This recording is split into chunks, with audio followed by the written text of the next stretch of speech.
Hello, class 7th. Very good morning.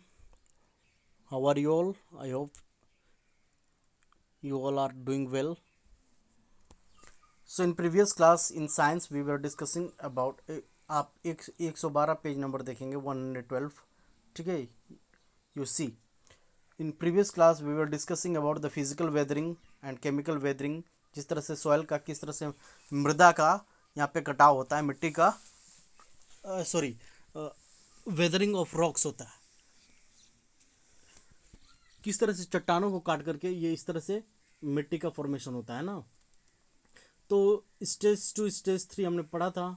ठीक है, अब हम थोड़ा सा पढ़ेंगे फैक्टर्स अफेक्टिंग सॉइल फॉर्मेशन, है ना, कि वो जो फैक्टर्स जो कि सॉइल को फॉर्मेशन करने में मदद करते हैं। तो यहाँ से पढ़ेंगे हम, there are number of factors which affect soil formation. ठीक है, बहुत सारे ऐसे जो नंबर्स हैं जो कि अफेक्ट करते हैं सॉइल फॉर्मेशन में, नेमली क्लाइमेट, है ना। क्लाइमेट की बात करें, जलवायु की, तो जलवायु देख लेते हैं। The climate of a place plays a major role in soil formation, है ना। किसी स्थान के जो जलवायु होता है वो एक अहम भूमिका निभाती है मिट्टी के बनावट में। ठीक है, मिट्टी के निर्माण में, सॉइल फॉर्मेशन में। Due to the following a weathering forces such as temperature, rain, wind etcetera. जो वेदरिंग होता है वो फोर्स करता है तापमान को, वर्षा को, वायु को, इत्यादियों को। Play an important role in loosening and breaking up rocks, that is physical weathering, जिसको हम कहते हैं, ऊपर हमने पढ़ा था। Water in rock crevices expands when the freezes causing the rocks to crack. क्या होता है यहाँ पे कि जो ये रॉक्स होते हैं इनका क्या है, फिजिकल वेदरिंग होता है, इनके तापमान में चेंजेस होते हैं वर्षा से, वायु से, एटसेट्रा से। ठीक है, इसको फिजिकल वेदरिंग से। जो रॉक में वाटर होते हैं, ठीक है, सॉरी, हाँ, रॉक में जो पानी रहते हैं, ठीक है, वो एक्सपैंड करते हैं when it freezes causing the rocks to crack, है ना। फिर वो पानी क्या होता है, फ्रीज होता है, फ्रीज जमता है, फिर उसके बाद वो क्या करता है, रॉक्स को क्रैक करने में मदद करता है। Rocks are worn down by water and wind.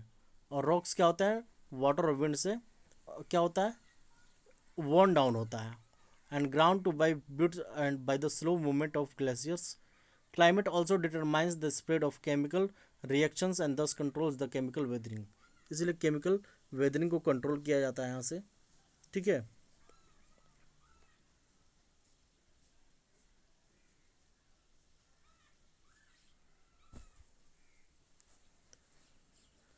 Chemical weathering is fastest in hot moist climates and slowest in cold dry climates. क्या कह रहा है कि जो रासायनिक इसका कटाव होता है, केमिकल वेदरिंग होता है, वो हॉट में ज़्यादा होता है, तेज, ठीक है, गर्मी में। मोइस्ट क्लास में जो नमी वाले जलवायु होते हैं उसमें ज़्यादा होता है, और कोल्ड में स्लोवेस्ट होता है। Dry climates warm region swells are there for normally more developed than are cool region swells। अब बी कहता है, climate also affects both vegetation and activity of organisms. जो जीव जंतु होते हैं उनके क्रियाओं को तथा वेजिटेशन को ये क्या करते हैं, प्रभावित करते हैं जलवायु। Desert regions have very little vegetation and animal life. और डेजर्ट में आप देखते हैं, रेगिस्तान में, ठीक है, रेगिस्तान वाले क्षेत्र में वहाँ पे बहुत कम लिटिल रेनफॉल होता है, और चूंकि वहाँ पे इसलिए कि वेजिटेशन और एनिमल लाइफ कम देखने को मिलता है। दस limited limited decaying materials is available for the soil. तो कम वहाँ पे जो डिकेइंग मटेरियल्स होते हैं वो कम होते हैं। ठीक है, the lack of rainfall prevents chemical weathering leading to coarse textured soil in arid regions, है ना। केमिकल वेदरिंग जो होता है वो कोर्स स्ट्रक्चर्ड सॉइल के लिए वो क्या होता है, प्रिवेंट करता है। In areas having severe winters, है ना, severe winters, bacterial activity is very slow, causing dead plant and animal matter to build up.